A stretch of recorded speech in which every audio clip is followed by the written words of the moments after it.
तो आपके जीवन के बारे में जानेंगे अनिल आहूजा जी कि जिस तरह से आपने 1981 से लेकर के 2026 तक का जो सफर तय किया उसमें क्या क्या उतार चढ़ाव देखे। पहला सवाल हमारा।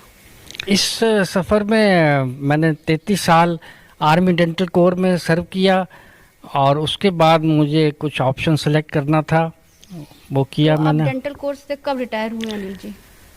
मैं आर्मी डेंटल कोर में 33 साल सर्व करने के बाद 2014 में रिटायर हुआ।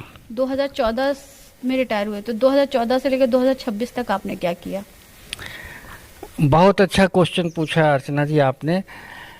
अब मेरे पास दो ऑप्शन थे, क्योंकि मैंने एमडीएस की हुई थी। मैं एक डेंटल कॉलेज का प्रोफेसर बन सकता था या फिर एक रोरिंग अच्छी प्रैक्टिस खोल सकता था, तो मैंने दोनों ऑप्शंस को रिजेक्ट कर दिया। आपके पास दो ऑप्शन थे। रिटायरमेंट के बाद तो लोग कुछ भी कर सकते हैं, जैसे आपने बताया आपके पास दो ऑप्शन थे कि आप प्राइवेट जॉब भी कोई कर सकते थे डेंटल डिपार्टमेंट में, या फिर आप कहीं के प्रोफेसर बन सकते थे। लेकिन बहुत से ऐसे भी लोग हैं जो रिटायरमेंट के बाद में आराम करते हैं या फिर पूरे देश का भ्रमण करते हैं। लेकिन आपने वैदिक राष्ट्र निर्माण गुरुकुल की नींव धरी, तो उसकी विचारधारा कहाँ से आई आपने?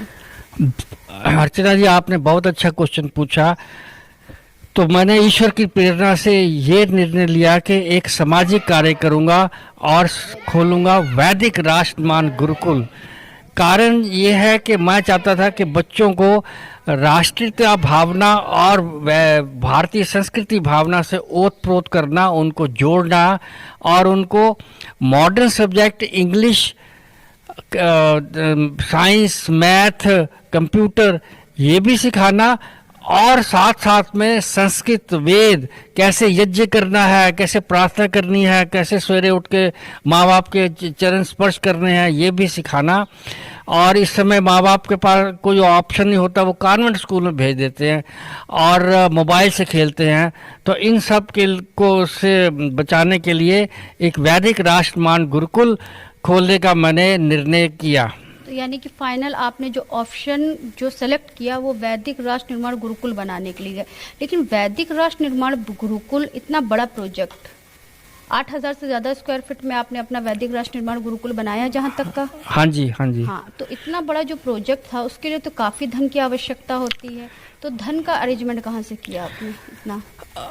अर्चना जी अब इसमें बहुत लाखों रुपए की जरूरत थी, तो मैंने जो भी फिक्स डिपॉजिट किए थे, मैं फिर एक दिन बैंक मैनेजर के पास गया और मैंने कहा ये सारी एफडीज मेरी तोड़ दो, और उसी ढंग से मैंने फिर ये 8000 स्क्वायर फीट प्लाट लिया और एक बिल्डिंग का निर्माण करना शुरू कर दिया। तो मैंने मैनेजर को कहा मुझे आप लालच मत दो कि इसको 1 करोड़ बनाना, तो मैंने सारी एफडीज को तोड़ दिया और इस सामाजिक कार्य में वैदिक राष्ट्र निर्माण गुरुकुल कार्य को स्टार्ट करने के लिए आरंभ कर दिया। तो वैदिक राष्ट्र निर्माण गुरुकुल में अभी तक क्या क्या चीजें बन चुकी हैं आपकी? इस समय एक बहुत बड़ा सभागार बन चुका है जिसमें बड़े बड़े फंक्शन हो सकते हैं। स्वामी श्रद्धानंद सरस्वती का जो बलिदान दिवस यहाँ मनाया गया था, बच्चों की क्लासेस यहाँ पर अरेंज हो सकती हैं, और इस समय बच्चों के आवास के लिए भी ये इसका प्रयोग किया जा रहा है। अभी तक कितने इसमें रूम बन चुके हैं आपके? इस समय हमारे पास करीब 8 कमरे बन चुके हैं, और वैदिक जो सभागार है वो भी 40 बाई 18 फीट का लंबा चौड़ाई है, तो उसमें भी बहुत ज़्यादा कैपेसिटी है, करीब 100 लोग उसमें बैठ सकते हैं। तो 2021 में जिस तरह से आपने इसकी नींव धरी है, 2026 चल रहा है, तो 2021 से लेकर 2026 तक क्या क्या चीज़ें उसमें हो चुकी हैं अभी तक का? मैंने बताया कि उसमें एक सभागार हॉल बन चुका है, 8 कक्षाएं बन चुकी हैं, बीच में ग्राउंड है जिसमें बच्चे खेल सकते हैं और यज्ञ किया जा सकता है, और पीटी परेड किया जा सकता है, यज्ञ प्रार्थना की जा सकती है, बैडमिंटन खेला जा सकता है। तो 1981 से लेकर 2026 तक की जर्नी जिस तरह से कर्नल अनिल आहूजा जी ने बताया, तो उसके कुछ पल उन्होंने कैद किए हैं अपनी तस्वीरों के साथ में। रिटायरमेंट के बाद में उन्होंने वैदिक राष्ट्र निर्माण गुरुकुल की नींव धरी। 1981 से लेकर के 2026 तक का कुछ अनदेखे पहलू हैं जो हम आपके साथ साझा करने जा रहे हैं।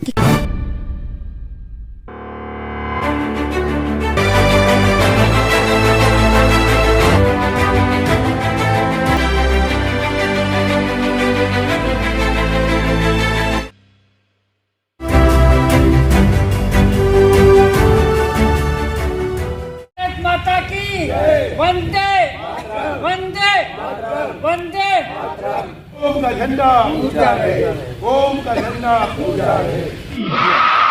भारत माता की, भारत माता की,